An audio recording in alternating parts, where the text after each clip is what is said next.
off the loom, flip it inside out. This is what it looks like. Now I've already woven the ends for this strand and this strand. I'll show you what I did. You can just cut them off. Leave a little bit, that way when you stretch and everything, they'll kind of stretch in. If it pokes through the other side, you can just clip it down. Because I weave them in usually about 2-3 inches, maybe even a little more, just so that they are in there really good and you don't have to worry about them coming loose. Now we're left with this hole right here, and we need to fill that hole in. I don't really do anything too special for this. What we're going to be doing is just going, let me zoom in just a little bit. We're going to go from one side to the next, just kind of stitching it closed. And what you want to do is you want to pull, you don't want to pull one stitch and make another hole, so try to find stitches that are kind of tight.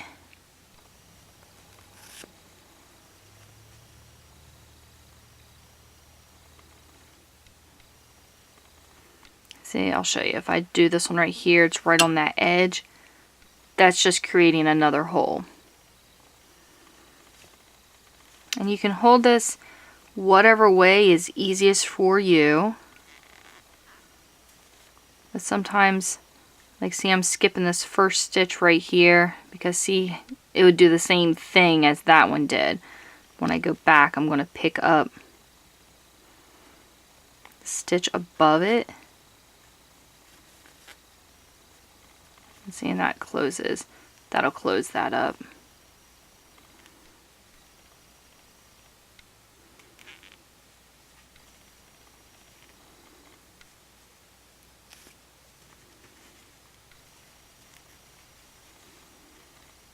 I almost got it. I'll pick up this one.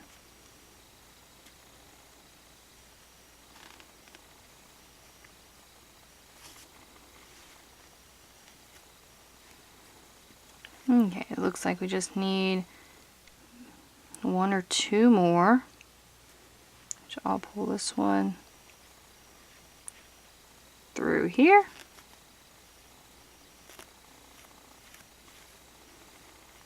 Okay, and that fills that in. Now what I'm going to do is weave this kind of down to this one, which you don't have to do, because I can zoom out now. You don't have to do quite as much as I am. I try my best to get the one right around the thumb stitched in really good, just because you don't want that hole to open back up down the road.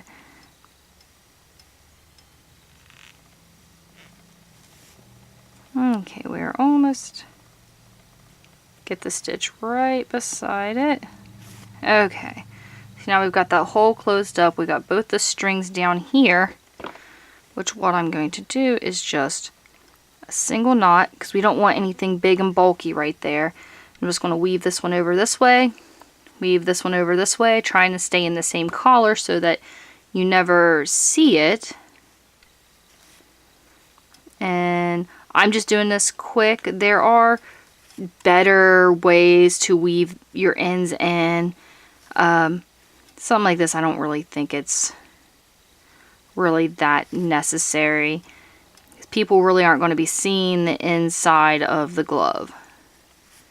And this isn't leaving any big bumps or knots or anything that are going to get in the way. So we got the one side. Now for this side.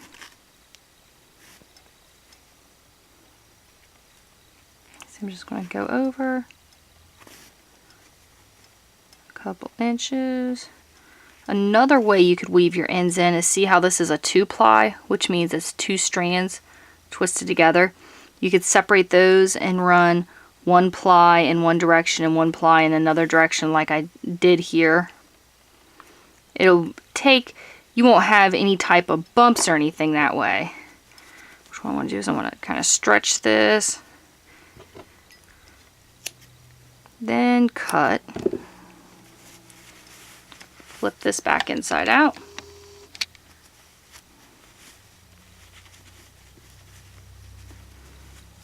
And try it on.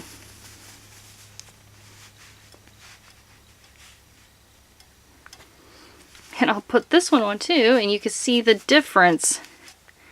The exact same yarn in the same name, same colorway, but they're different dye lots. So it looks like two completely different gloves pretty much, because there's a lot more white in the red, which made it look pretty much pink.